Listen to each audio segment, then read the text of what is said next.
Assalamualaikum warahmatullahi wabarakatuh. Dalam kesempatan kali ini, saya akan menjelaskan 5 contoh bahan ajar yang dapat digunakan dalam 5 mata pelajaran di sekolah dasar. Tapi sebelum masuk ke dalam contoh bahan ajar, saya akan menjelaskan terlebih dahulu apa itu bahan ajar.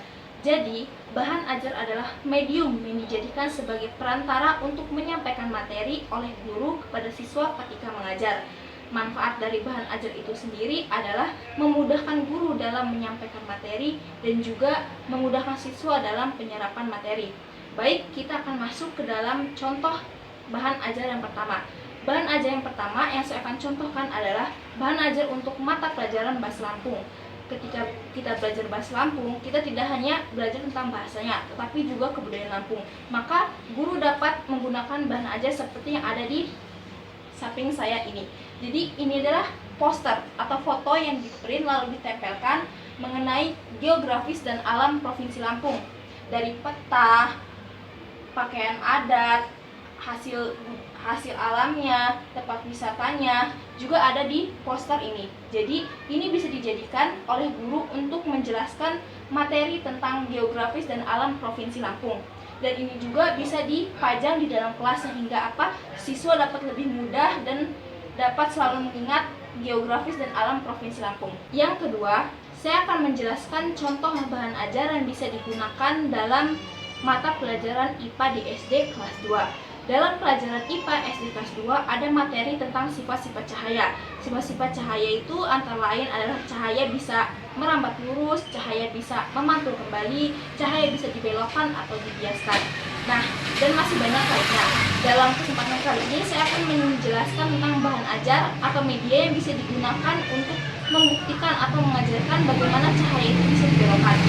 Jadi ini adalah gelas dan ini adalah 1/2 sendok. Gelas ini sudah saya isi air 3/4 gelas. Nah, cahaya bisa dibelokkan ketika dua zat yang memiliki dua benda yang memiliki kerapatan berbeda disatukan. Jadi air dan sendok memiliki kerapatan yang berbeda. Jadi sendok ini saya masukkan ke dalam air ini. Maka dapat dilihat bahwa ketika kita lihat di dalam air ini, sendok seperti patah. Maka itu adalah contoh bagaimana proses cahaya dapat dibelokkan. Yang ketiga, saya akan menjelaskan contoh mengenai mata pelajaran IPS tentang provinsi-provinsi yang ada di Indonesia dan juga pulau-pulau yang ada di Indonesia. Nah, bahan ajaran yang kita gunakan dalam materi tersebut adalah peta. Ya, peta Indonesia.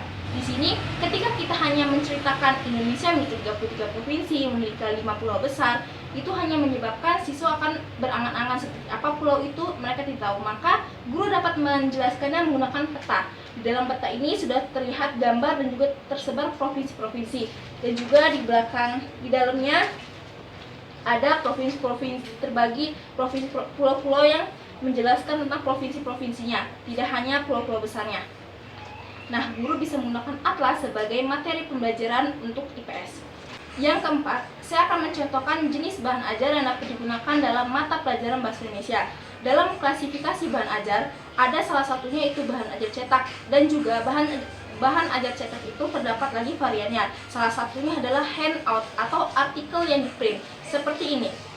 Ini bisa digunakan ketika guru ingin menerangkan materi tentang cerita atau menyuruh siswa untuk membaca lalu menyimpulkan ide pokok dalam paragraf itu. Guru dapat menggunakan artikel atau handout ini yang di-print yang berisi tentang cerita yang akan dibahas dalam materi tersebut. Selanjutnya dan yang terakhir yaitu yang kelima, saya akan mencontohkan jenis bahan ajar yang bisa digunakan dalam materi pembelajaran yaitu keterampilan atau yang biasa disebut dengan SBK. Nah, dalam pelajaran SBK ini, siswa biasa dikenalkan dengan tarian-tarian yang ada di Indonesia atau bisa juga praktek tari-tarian. Nah, guru bisa juga menggunakan bahan ajar yaitu video menggunakan komputer merupakan jenis bahan ajar juga. Nah, dalam video ini guru bisa menampilkan di dalam kelas bagaimana jenis tarian tersebut, dari mana asalnya, bagaimana gerakannya. Guru dapat menjelaskan menggunakan video. Nah, video ini bisa ditampilkan di proyektor di dalam kelas. Nah, itu dia 5 contoh bahan ajar yang bisa digunakan dalam 5 mata pelajaran di sekolah dasar. Sekian yang dapat saya sampaikan. Semoga hal tadi bisa bermanfaat bagi kita semua. Bila ada salah kata dalam penyampaian materi tersebut, saya mohon maaf. Saya akhiri. Wassalamualaikum warahmatullahi wabarakatuh.